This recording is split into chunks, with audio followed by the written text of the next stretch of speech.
Bonjour à tous, c'est Phoenix pour la chaîne Défieur de jeu. Et aujourd'hui, j'ai décidé de vous présenter Sagrada. Sagrada n'est pas une nouveauté, mais c'est un grand classique de Daryl Andrews et Adrian Adamescu, édité par Matago, 10 ans et plus, 40 minutes de partie, 1 à 4 joueurs. Il y a donc un solo, on va venir dessus. Et comme je vous le disais, Sagrada est un classique au même titre qu'un Azul. Dans une ludothèque, vous avez Azul, vous avez Sagrada. On compare souvent les deux jeux.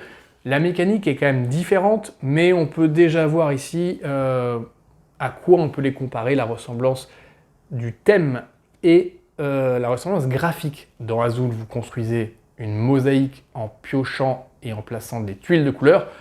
Dans Sagrada, vous allez piocher des dés de couleurs et les placer pour former des vitraux.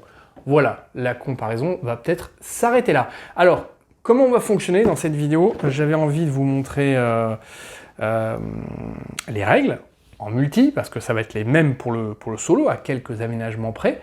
Donc, je vous présente les règles. Pour ceux qui veulent sauter directement aux différents éléments de la vidéo, regardez ici dans la timeline, il y aura le chapitrage. Donc, première partie, les règles, ça va aller assez vite parce que c'est un jeu qui est simple à jouer. Deuxième partie, on va voir les règles officielles du solo, avec les quelques petits changements qui vont s'opérer dans les mises en place et dans le déroulé du jeu. Et en troisième partie, je vous présenterai un solo fan main de Carolina Gamer qui vous est proposé pour varier du solo officiel, avec quelques cartes à imprimer, mais je vous mettrai les liens ici en description. Je l'ai fait, je pratique cette variante assez souvent et elle est peut-être plus simple que le solo officiel, qui est quand même assez punitif et qui peut du coup, ça me permet d'alterner, histoire d'enchaîner quand même quelques victoires en solo. Allez, qu'est-ce qu'il y a dans cette boîte? Eh bien, on le découvre tout de suite ensemble. C'est parti. Alors, ouverture de la boîte. Qu'est-ce qu'on a à l'intérieur de ce Sagrada? Une règle du jeu au format A3, et vous voyez, très court, bien illustré, rien que ça déjà c'est la mise en place, principe du jeu, et jeu en solo, petit paragraphe ici d'adaptation. Donc vraiment un jeu très simple. On va avoir, comme on est 4 joueurs, et bien vous allez avoir 4 supports de vitraux différents, la seule différence étant la couleur ici, d'accord, mais sinon vous aurez à remplir ces espaces blancs, donc ça change pas grand chose. Voilà, je vais en garder qu'un seul à côté de moi. Vous allez avoir ici une trame à respecter pour les vitraux que vous allez devoir faire. Et chose intéressante, qu'est-ce qu'on trouve dessus? Un nom. Et ici, vous voyez, il y a 3 ronds, et ici il y en a 6 sur Water of Life. C'est le niveau de difficulté. Donc vous voyez déjà ici une première manière de jauger la difficulté du jeu et qui permet d'avoir une partie asymétrique, car plus vous avez de ronds, plus le challenge est difficile. Donc si le joueur 1 joue Suncatcher avec 3 de difficulté, hop, il le glisse dans son vitrail, voilà. Et puis le joueur numéro 2, Water of Life, avec un niveau 6 de difficulté, eh bien vous avez déjà créé une petite asymétrie entre les deux joueurs. Voilà, et en solo, pareil, vous pourrez comme ça jauger la difficulté de votre planche. Ensuite, qu'est-ce que vous avez? Vous avez ici une plaquette compte tours. Le jeu se joue en 10 tours, ici, et de l'autre côté, vous avez la piste de score. Une fois que la partie est terminée, on retourne, on compte ses points. Vous avez ici des jetons faveurs qui vont vous permettre bien, de bénéficier d'outillage pour réaliser ça de manière un peu plus facile. Voilà, jetons faveur, très belle réalisation, très agréable à tenir, on dirait des billes plates. Et donc, vous commencez la partie avec un nombre de jetons faveur égal au niveau de difficulté. Donc, vous voyez que ce joueur numéro 1, il n'en a que 3. Et lui, en revanche, il commencera avec 6 jetons faveur. 1, 2, 3, 4, 5, 6, et voilà. Et ensuite, vous avez 3 séries de cartes présentes dans le jeu. Vous avez les cartes outils, d'accord? On sait déjà qu'il faudra dépenser des jetons de faveur pour les utiliser. Voilà, ces cartes outils, eh bien, elles permettent de modifier le placement des dés, de relancer des dés, etc. Voilà, donc vous en avez un certain nombre. Vous avez ensuite des objectifs. C'est les cartes vitraux à dos qui ne sont pas avec des dés gris. Vous avez des objectifs communs. Voilà, c'est ce qui va vous permettre de scorer. Ces objectifs-là, eh bien, seront valables pour tous les joueurs autour de la table et seront visibles, évidemment. Et vous avez ensuite les objectifs secrets qui sont en fait les 5 couleurs disponibles dans le jeu. Et là, chaque joueur aura une carte objectif secret qu'il gardera secrète. Lui pourra la consulter, hein, mais pas les autres. Et ça lui permettra de scorer sur des pions verts et sur des pions rouges, par exemple, en fin de partie. Donc voilà, un petit aléa sur le score qu'on découvre à la fin. Voilà, sachant qu'on peut suivre le score des autres en fonction des objectifs qu'ils remplissent, mais ça, c'est un peu différent. Voilà, donc là, on vient de voir le matériel. On n'a pas tout vu, évidemment, un sachet avec l'essentiel, les fameux dés. Voilà, les fameux dés des 5 couleurs. Hop, voilà. Et voilà les mises en place pour 2 joueurs finalisés. L'objectif secret ici. Votre objectif de remplissage avec un niveau de difficulté qui vous donne des jetons faveur. Les 3 cartes travaux et les 3 objectifs à remplir. On regarde un peu de quoi il s'agit.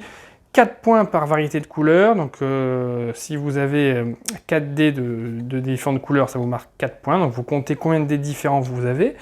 Ici, c'est 6 points par ligne de couleurs différentes, vous comptez vos lignes différentes, vous multipliez par 6, et ici c'est les binômes de valeur 5, 6, on compte le nombre de 5, on compte le nombre de 6, on prend le chiffre le moins élevé, on multiplie par 2. Voici vos objectifs. On va voir les outils après. Qu'est-ce qu'on fait et comment on place nos dés? Eh bien, vous allez jeter 5 dés.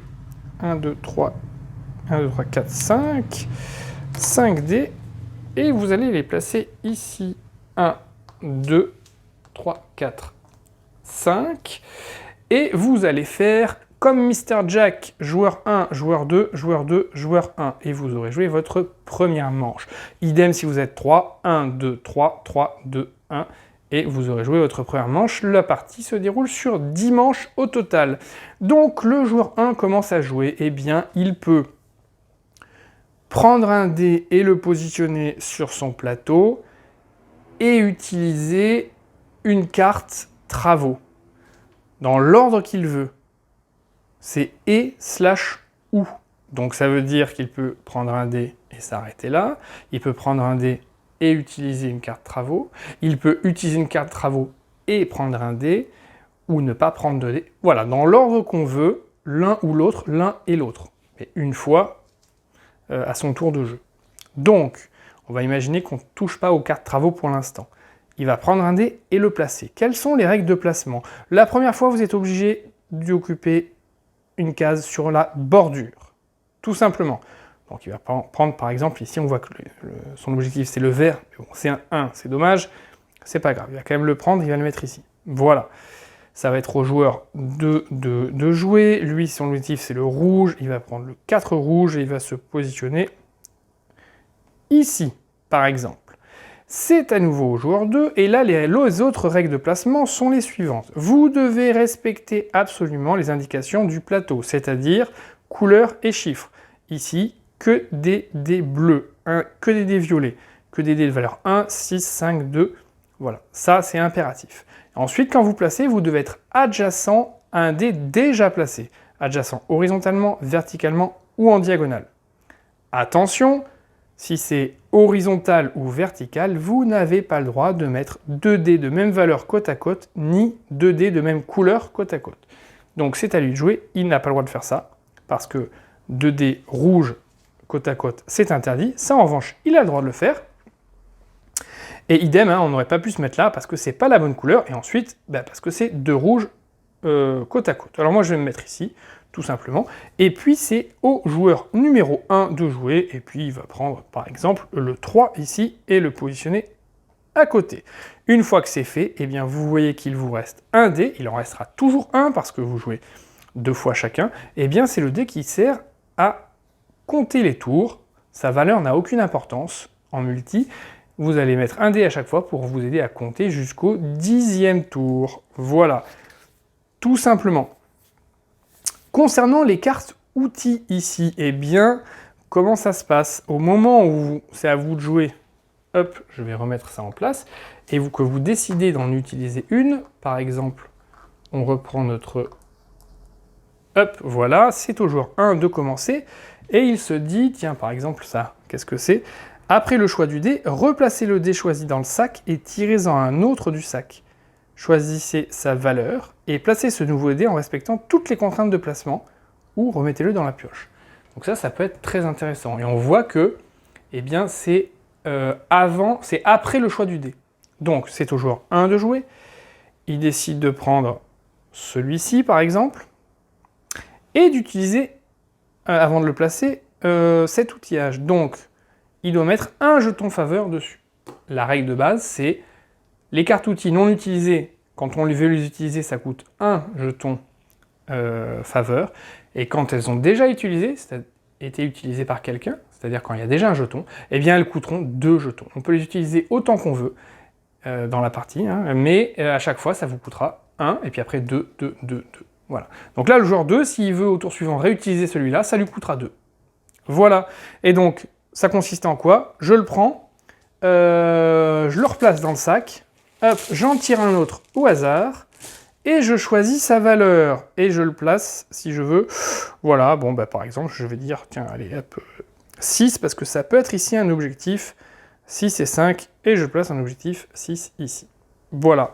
Donc vous avez compris que, en fonction du niveau de difficulté, on n'a pas le même nombre de jetons valeur, et donc on va avoir moins d'outils quand c'est facile, plus d'outils disponibles quand c'est compliqué.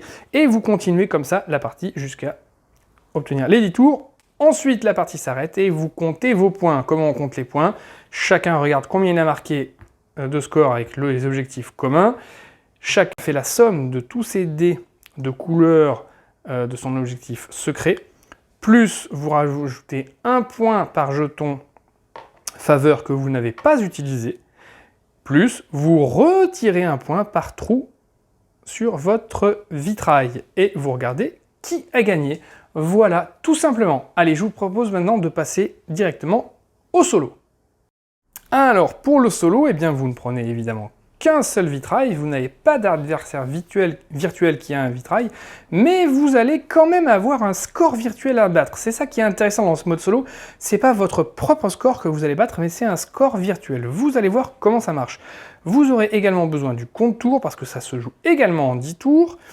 Votre niveau de difficulté ici, eh bien, finalement, ne va pas vous donner de jetons faveur. On ne joue pas avec les jetons faveur. Voilà. Une fois que vous avez positionné ça, eh bien, vous mettez un certain nombre de cartes outillage. Et ça, c'est un peu la deuxième manière de gérer la difficulté sur le solo. Vous pouvez en mettre de 1 à 5. 1, c'est très difficile d'avoir qu'un seul outillage. Vous allez voir pourquoi. Et 5, bah, c'est un peu plus simple. Alors là, je replace les 3 que j'avais utilisés pour la démo. Et je les complète. 4 et 5. Voilà, je vais me faire une partie soi-disant facile, mais qui reste quand même très punitif. Vous allez voir, ce jeu en solo, il est quand même assez compliqué à gagner. Vous mettez 2 objectifs seulement, je vais les changer, vous mettez 2 objectifs seulement multi, et vous placez cette fois-ci 2 objectifs privés. Ils sont où? Voilà, bon, par exemple, voilà. Ok. Voilà, donc voilà en quoi ça diffère. 5, parce que je me mets en facile, entre guillemets. 2 objectifs publics, donc c'est pas beaucoup, je ne vais scorer qu'avec ça quasiment. D'accord? Donc là, les couleurs en colonne, et ici, eh ben, des séries, peu importe, de 1, 2, 3, 4, 5, 6. Si j'arrive à faire une seule série, ben, ça me comptera 5 points, et puis il faut que j'en fasse le plus possible. Et ici, mes 2 objectifs privés, finalement, à la fin de la partie, je n'en choisirai qu'un des 2, où je scorerai sur cet objectif-là, voilà, en fin de partie. Donc, et à mon tour de jeu, je vais jeter Alors oui, j'avais oublié de vous dire une chose, et c'est pas vraiment précisé dans la règle, il faut aller dans les forums pour ça. Concernant le nombre de dés à mettre dedans, eh bien, quand vous jouez avec le solo officiel, vous avez intérêt à ne mettre que 8 dés par couleur, et pas 10 dés par couleur, pour être sûr d'avoir le bon nombre de dés qui vont sortir et de ne pas rajouter un aléa où par exemple vous auriez des dés bleus qui restent à la fin dans le sac et que vous n'auriez pas tiré, ça serait quand même dommage. Voilà, mettez 8 dés par couleur dans le sac. Alors, à son tour de jeu, eh bien, on va sortir 4 dés du sac, les lancer, et vous allez pouvoir jouer. Alors, vous allez jouer comme en multi, vous allez jouer 2 tours. Donc, vous jouez 2 tours comme vous voulez. Pareil, à chaque tour, vous pouvez prendre un dé et le placer et utiliser un outil. Mais vous allez voir qu'il y a petite nuance à ce niveau-là. Si par exemple, je décide de jouer mon premier tour, je mets mon 2 ici, très bien, et mon deuxième tour, du coup maintenant, allez, par exemple mon 3 ici. Et je décide de terminer et de ne pas utiliser d'outillage. Eh bien, mes 2 dés ici vont venir se placer sur le compte-tour. Et je vais continuer avec le tour numéro 2.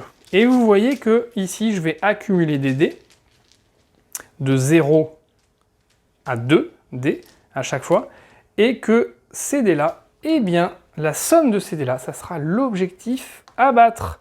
Là, vous voyez le tour numéro 2, ici par exemple, c'est à moi de jouer forcément, et là, j'ai envie d'utiliser quand même des outils, parce que vous allez voir qu'il est très intéressant d'utiliser des outils, vous allez surtout comprendre pourquoi plus on en a, plus c'est facile. Les outils, vous allez remarquer qu'en haut à gauche, ils ont une petite icône de couleur de dés qui n'est pas utilisée en multi. Et bien, c'est en fait votre jeton valeur, que vous n'avez plus, faveur. C'est un dé que vous allez mettre ici et que vous allez condamner. Donc, un dé que l'automate, appelons-le comme ça, n'aura pas. Prenons un exemple. Tour numéro 2. Allez, le 5, c'est pas un de mes objectifs à moi. C'est une grosse valeur. Je vais pas le prendre, je vais le mettre ici. Tac. Après le choix du dé, replacez le dé choisi dans le sac et tirez-en un autre au hasard. Choisissez sa valeur et placez ce nouveau dé. Bon. Donc là, je vais prendre celui-là, le 5, qui est le plus gros. Je le place dedans. Et on a dit qu'on changeait. Et je choisis ma valeur. Ah, ça tombe bien, rouge. Et c'est un de mes objectifs. Je vais me placer sur le 6 et je vais le placer là. Voilà. Donc là, vous voyez, j'ai joué un de mes dés, d'accord, un tour. Second tour, eh bien, je vais faire pareil. Je vais prendre un outil d'abord, déplacer un dé de votre vitrail en ignorant les contraintes de couleur. Je déplace, je sais pas, par exemple, le 3 qui était ici, je le place là, bon, peu importe, hein, c'est juste pour jouer le truc. Et j'ai utilisé mon outil, et j'ai le droit du coup de placer également un dé. Si je le mets là, évidemment, je suis un peu idiot d'avoir fait ça, parce que là, j'ai pas mon objectif vertical, mais peu importe. Et là, vous voyez qu'à ce tour-là, j'ai utilisé mes 2 dés et 2 outils. Donc, pour marquer le tour, on utilise un jeton faveur uniquement juste pour marquer le tour, et pour que vous sachiez où vous en êtes. Et là, on arrive au tour 3. Attention, les dés ici sont condamnés, mais les cartes aussi.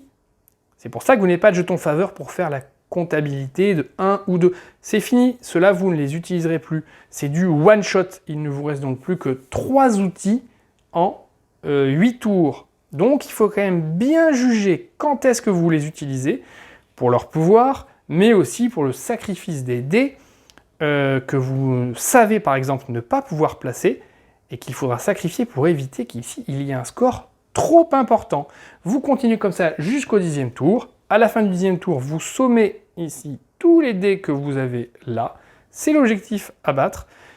Concernant votre score à vous, eh bien, vous scorez sur uniquement ces deux objectifs publics. Vous choisissez ici la couleur qui vous avantage le plus. Vous sommez vos dés de cette couleur-là.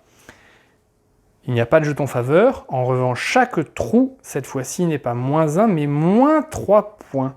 Et donc, vous regardez combien il vous en manque. -3. La partie est terminée. et vous voyez si vous avez gagné. Voilà pour le solo officiel.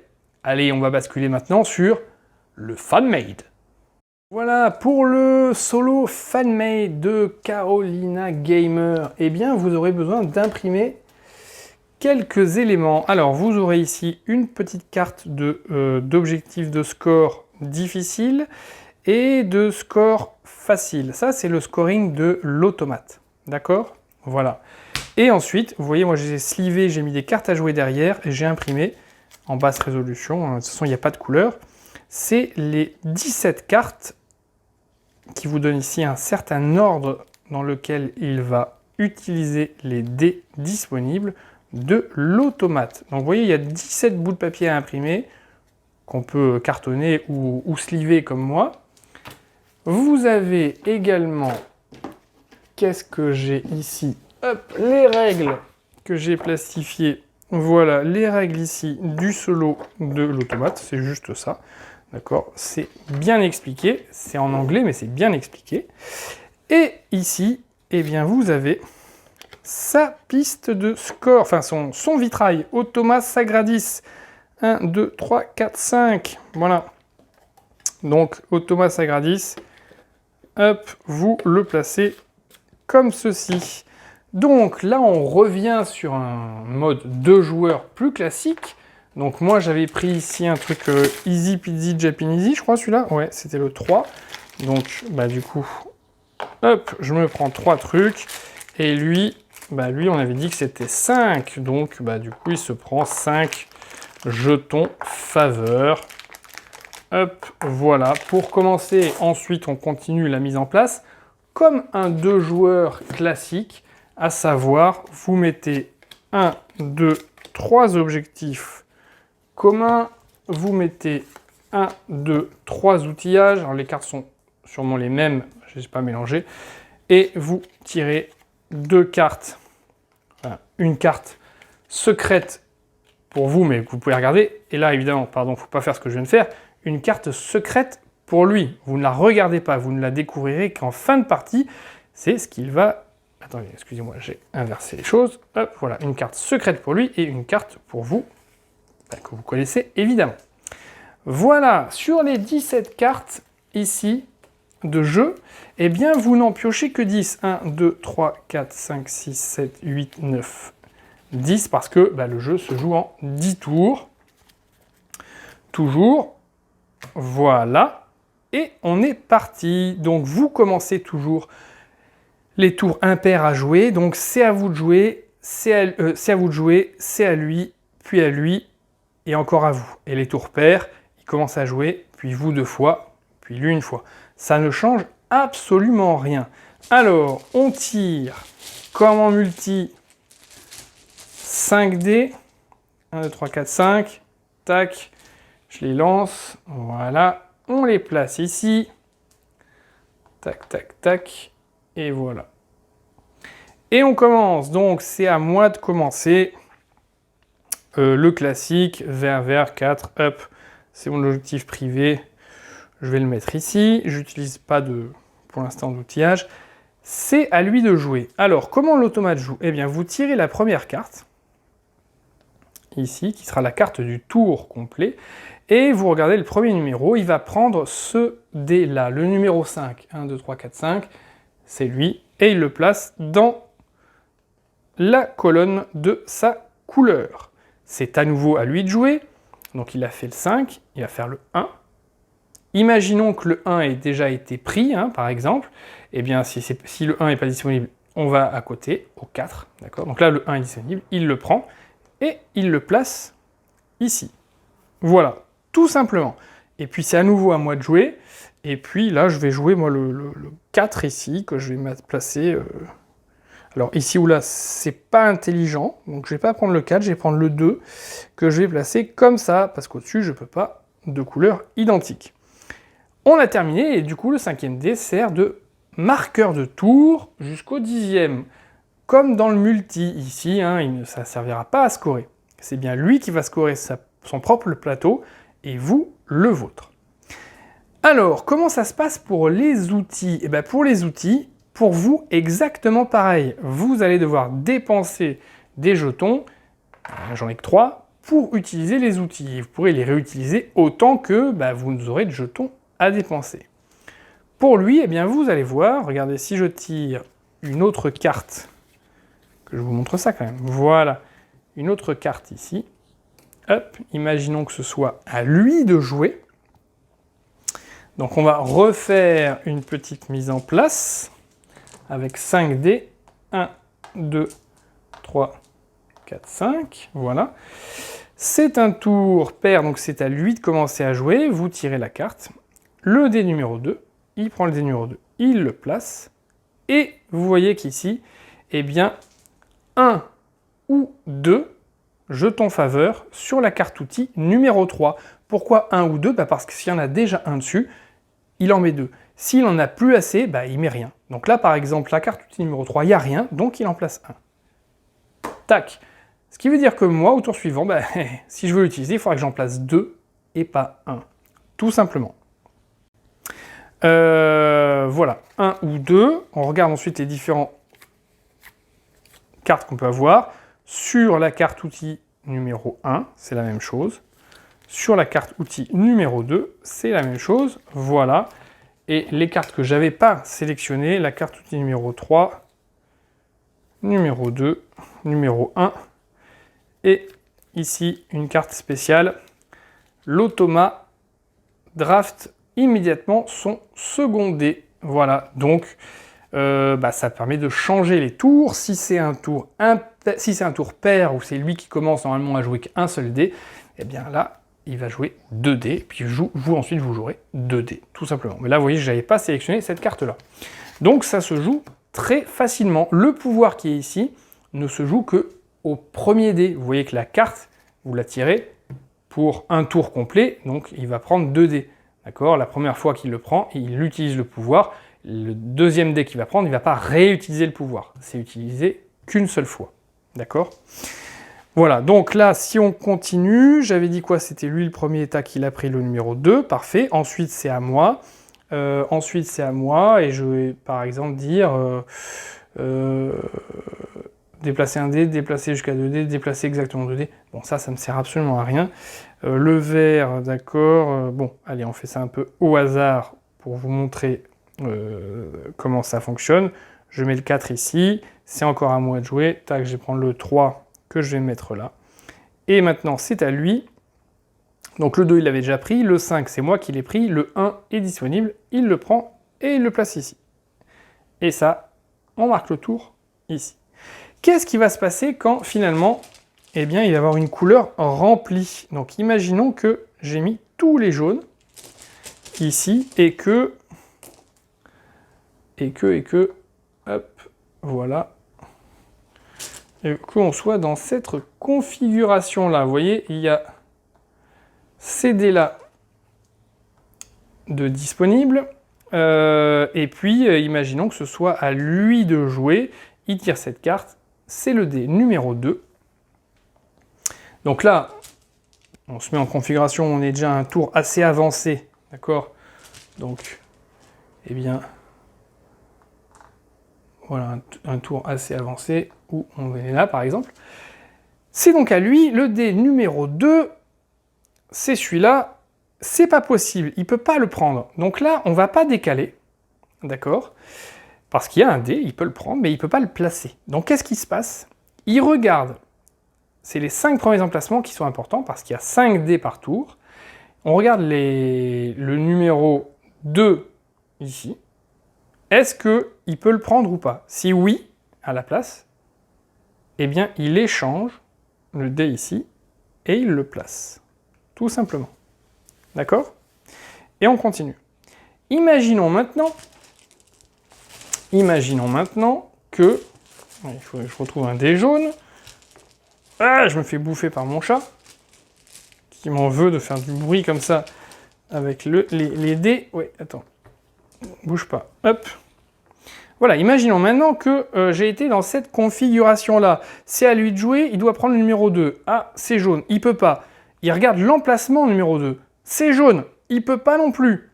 Donc, qu'est-ce qui se passe ? Eh bien, dans ces cas-là, hop, les 2 dés, le numéro 2 vient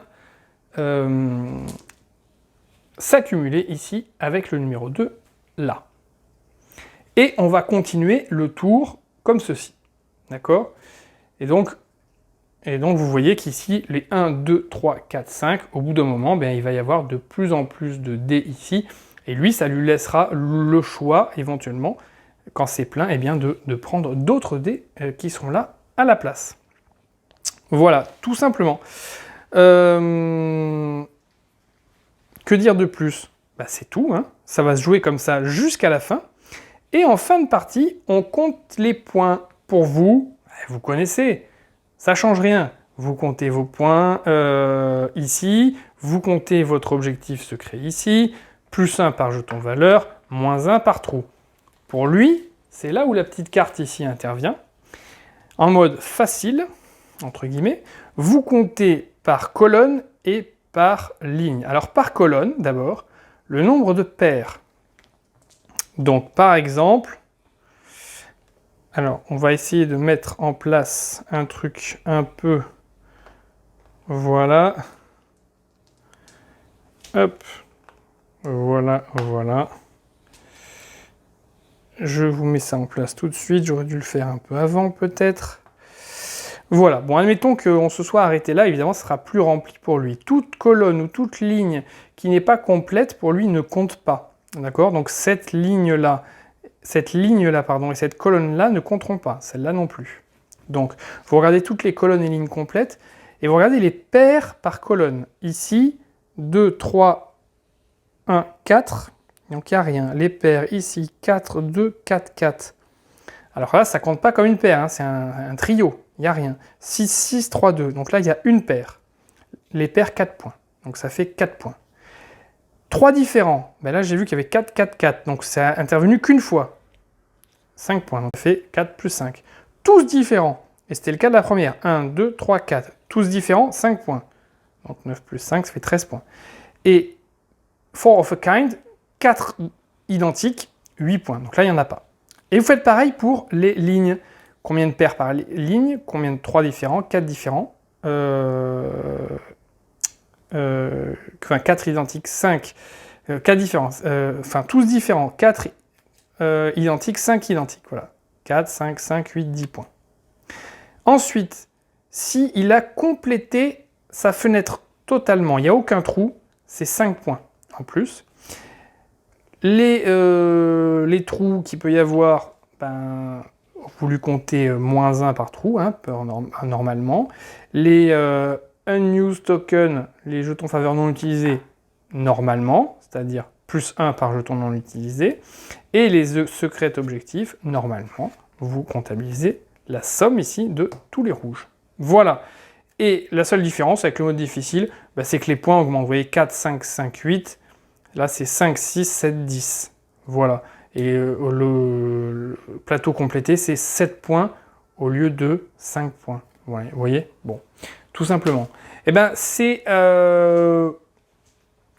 une vision du jeu qui est intéressante parce qu'au fur et à mesure où ça va se remplir, alors évidemment, vous ne savez pas quand c'est vous qui jouez, quand c'est lui qui joue en premier, il tire une carte, il prend un dé, et après c'est à vous d'en jouer 2, comme dans Mr. Jack, sauf que là, vous savez ce qu'il va tirer après.